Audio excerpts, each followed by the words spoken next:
Did you see this today? Caught on camera, a wild police chase in, of course, Southern California. Officers chasing a car after the driver took off, stole the car and took off with it. This chase went on for about 45 minutes, winding through streets, narrowly missing other cars, and this guy was going really fast at times. The suspect eventually gets trapped in a parking lot, and then he tries to make his getaway. He slams into a police cruiser head-on, but he wasn't giving up yet. Officers ended up having to break out the windows and dragging the man out in order to place him under arrest. And we've seen this time and time again. That brings us to our next story. A Valley man frustrated by these kinds of scenes, the number of innocent people getting hurt or killed during high-speed pursuits. He's come up with an idea, an invention. And this could be a game changer when it comes to stopping somebody who's taking off running from police. Mark Martinez is here to explain how this works. Mark. Well, you guys, high-speed pursuits are one of the most dangerous situations that police officers find themselves in, with roughly 40% of them ending in a crash. Now, a Valley man, he came up with that idea that may help drastically reduce the number of crashes and deaths due to high-speed chases. It's called the Grappler, and he shows us how it works. High-speed pursuits. They're dangerous. They're unpredictable.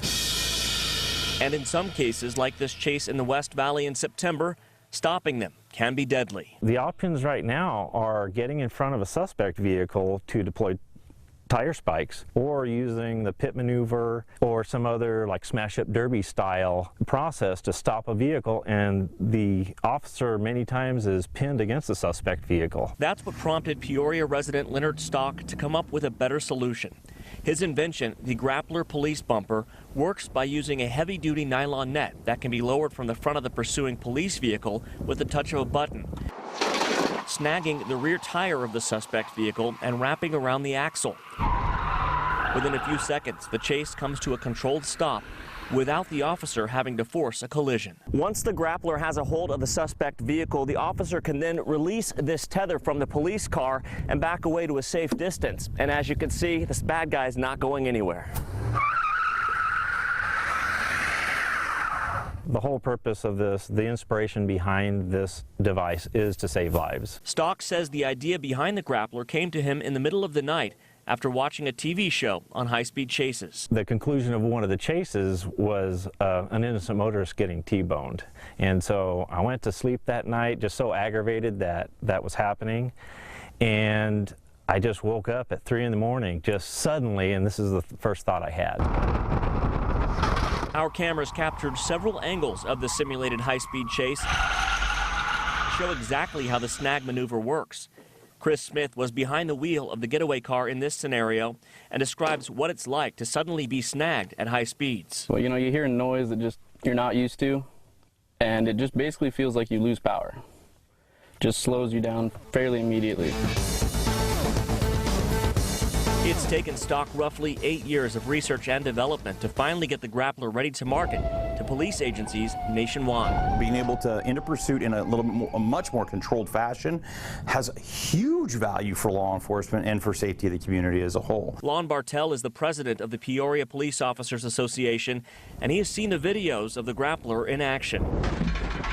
His concept is absolutely fantastic. If that thing holds up the way it appears that it's going to, huge advantage for law enforcement. Stock says if his invention can help to save even one innocent person's life, it was well worth the time and money he spent making it a reality. The car stopped, suspect isn't going anywhere, and the suspect didn't run through an intersection and hurt or kill somebody.